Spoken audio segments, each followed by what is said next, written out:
In postmodern Christianity, everybody is entitled to their own truth. You can just believe whatever you want to believe, except if you believe that subjective truth is impossible. Then, if you're that person, you're cast into the place where there's weeping of gnashing and teeth by the liberals. So, in other words, believe in what you want to believe, sure, unless it encroaches on my ability to believe on what I want to believe, then you're not allowed to believe what you want to believe. It's a laughable reality. But what happens when it creeps into the church? I think it does. And I think it comes in the form of ecumenism. And normally on this channel, we talk about theology and reading books and reading your Bibles, which is what I love to talk about. But today, I do want to talk about something that's a little bit different and that I think is important. See, I'm kind of on this weird fringe or niche within what I call, or what people call, Christian YouTube. Now, I don't even really consider myself part of Christian YouTube. To be honest, I built this channel for my business, my online course business, Theology Guild, and my course, Homegrown Theologian, which I talk about all the time. But I think I want to address this topic because I think one does intersect with what I talk about on this channel. I think if you're reading books from different faith traditions in Christianity, ecumenism and assessing the truthfulness of a denomination or a confession or a faith tradition's claims is absolutely an essential theological skill you need to develop. You do that by assessing what is Orthodox Christianity, what is it not. And ecumenism, I think, creeps in and starts to create these assumptions underlying how Christians operate, especially in the broader world of whatever you want to call it, Christianity. Now, ecumenism historically is the unifying of different Christian denominations or faith traditions, whatever you want to call it, for the unified mission of the church, right? Ideally, the spread of the gospel, which is what the church exists to do, right? Or some other purpose, though, and that's a separate issue for probably a separate video, because I think a lot of ecumenical activity is not really about the gospel. Often it's actually about social work or some interdenominational like virtue signaling, to be honest. You see ecumenism in parachurch organizations. You see it in conferences like Together for the Gospel, and you see it in mission work. And I'm not even saying all of these parachurch organizations or conferences in themselves are bad because they are somewhat ecumenical. Don't hear me wrong here. But I think there's an underlying assumption, again, that we are operating on. Now, ecumenism seems Christian because the Bible itself, Scripture, talks about the absolute importance of unity. It's absolutely important, but it's absolutely important that we define what that unity is. Christian unity is not optional. In fact, if we don't have Christian unity, we may not even be a church. If we're talking about a local church, it's impossible to have a local church without unity. 1 Corinthians 1 verse 10 makes it very clear. Now I plead with you, brethren, by the name of our Lord Jesus Christ, that you all speak the same thing and that there be no divisions among you, but that you be perfectly joined together in the same mind and in the same judgment. Unity is a basis on which we can operate. Without it, we cannot operate. But is it an absolute unity? Does it need to be a unity at all costs? Well, 1 Corinthians 11, verse 19, to summarize, says that there must be factions among the church in order for those who are genuine to be known. Right? So how do we reconcile those two things? No divisions among you, but there must be factions. And I think this is coming down to what are we defining as unity. Paul obviously has a definition of unity that doesn't preclude the sense of some division, right? And that is division to discern the truth. I don't think modern ecumenism does this. I think it takes whatever the label Christian usually popularly gets applied to and says that is Christian because they call themselves Christian. And I think this is partially because of the ecumenical creeds, which are obviously fantastic tools that I fully affirm, that I fully think every Christian should affirm. The problem isn't with the ecumenical creeds in themselves, the Nicene, the Apostles, the Athanasian Creed, the Chalcedonian definition. Those are not the problems, but it's how they get used as a bare minimum test for orthodoxy. It's basically like if you affirm these, then you're a Christian, right? And it doesn't really matter what you put on top of those beliefs. That all has to be, by definition, secondary. We've relegated primary issues in the church to simply what the creeds say. Now, I think most primary issues are covered in the creeds, but are we actually able to stand and say that there's nothing outside of these creeds that can be considered primary? Now, this is where different faith traditions disagree. And we're going to talk about that. And I think that we have to ask the question, what makes a church a true church? That's the question I want you to be thinking about as you leave this video. You know, we have so much dialogue between Protestants, Catholics, Orthodoxy, and I think we should. I think dialogue is important. I think dialogue with other religions is important to an extent. I'm talking about Islam or Judaism or Hinduism. Of course, like, you know, the gospel is a message we're sharing. And that assumes and presupposes that we are having dialogue with people, right? And so when it comes to the contentious topics of, well, are these other faith traditions actually Christian or not? Like, are they definitionally Christianity according to the scripture? We should be having dialogue. But what we go into those conversations and the assumptions we go in often undermine, or I think, to be honest, lie about the history and the division of these denominations. Now, I understand that, for example, in the world of Roman Catholicism, Vatican II changed Protestant, or supposedly changed the view on Protestantism. They're now separated brethren. The problem is, though, did they put their money where their mouth is? And did they retract the things that make them more than separated brethren but heretics? Well, no, they didn't. And that's a huge problem.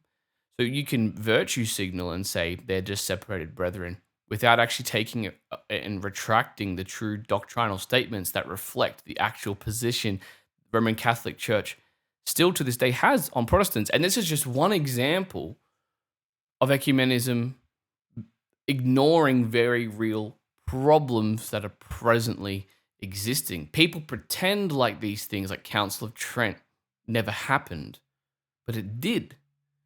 And I think that's the issue. And I can't be ecumenical for this reason. Ecumenism basically says if a church believes on whatever we think the foundations of the faith are, then we should strive for unity. But how do we define the foundations of the faith? Even C.S. Lewis, who is a fantastic author and up there is one of my favorites, is very vague about his most popular idea of a mere Christian.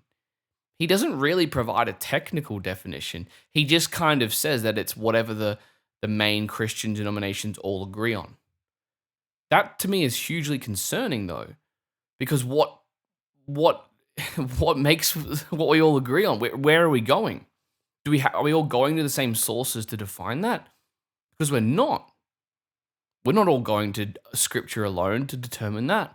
Some of us are going to scripture plus tradition. These are the questions that often are the foundations, but it's simply like, oh, we pretend like we have the same gospel, but I want to ask you questions about your gospel so I can understand, what do you believe is the Eastern Orthodoxy man about the gospel? It's like, you can go and read this stuff online.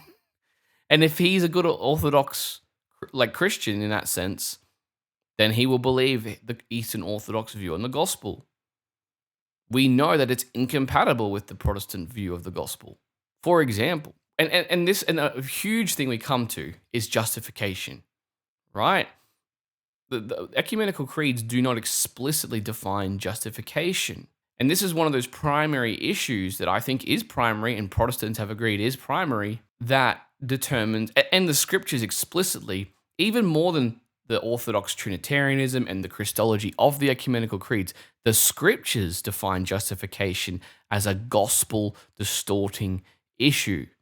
And we still don't want to pretend like that's true. We say, well, the Catholics have a different definition of the word justification.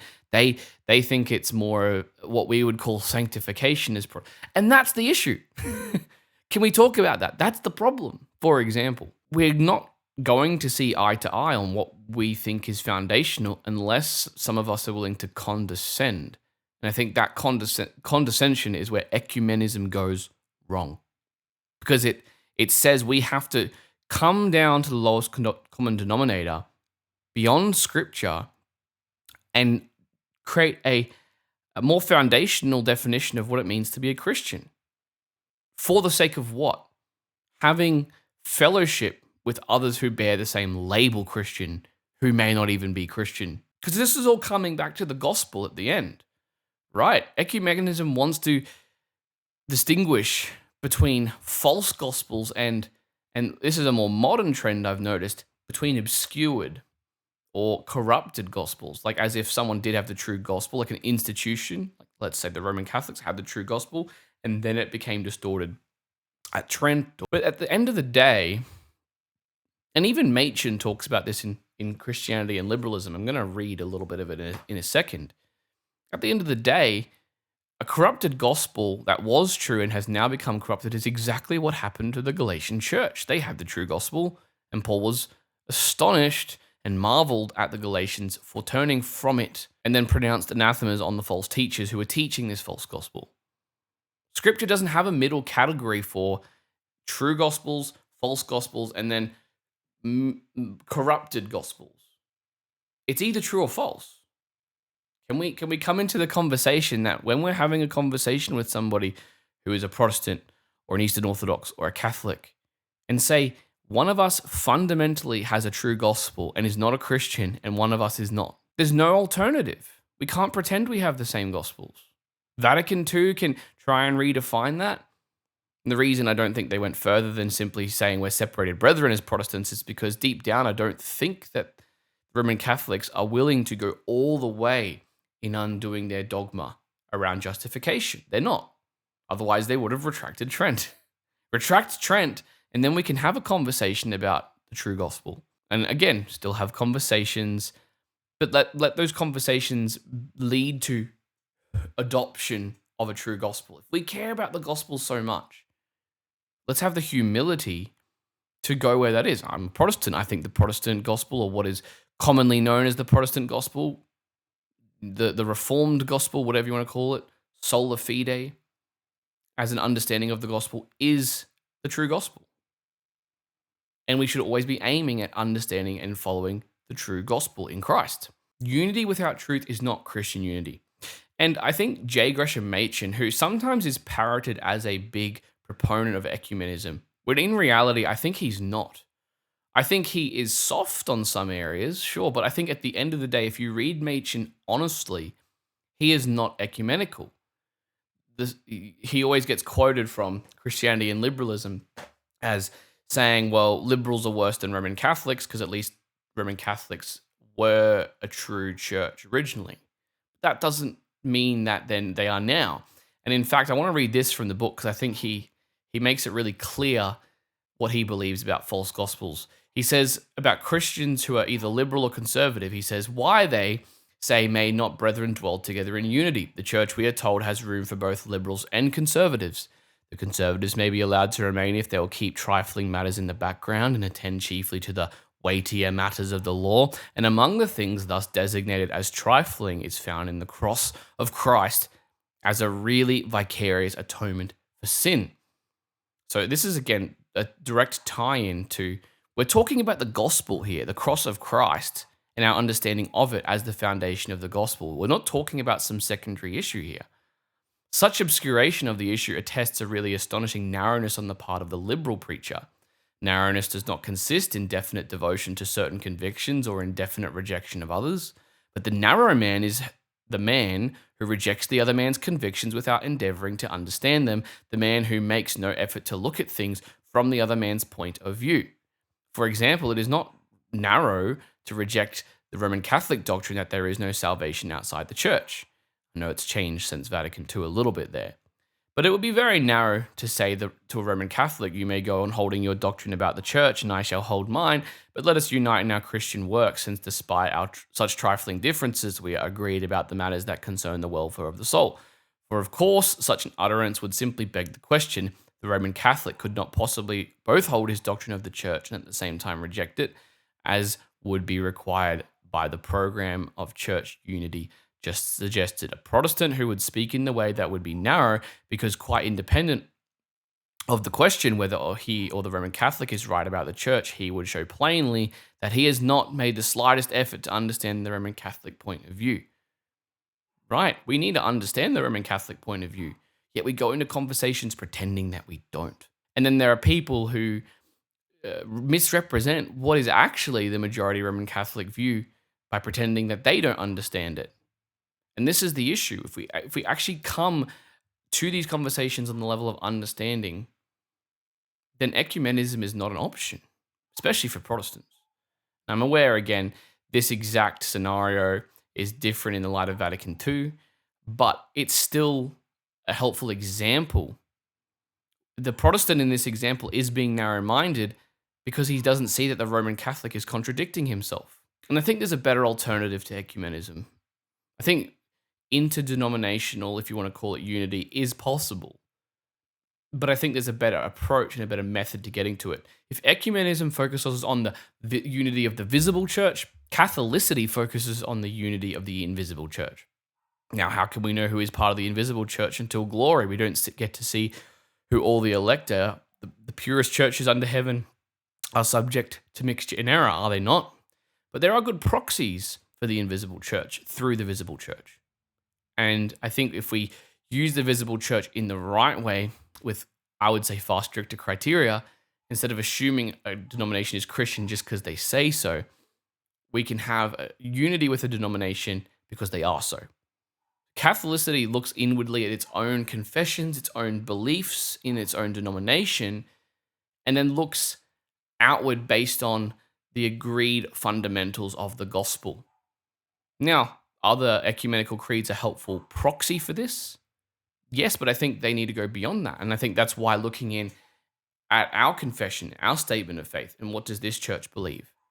I can go to a Presbyterian as a Reformed Baptist and say, well, we agree on most of these things, most of these foundational things in our confessions. Therefore, we can have unity. Same with the Dutch Reformed. To an extent, I can have that with Anglicans.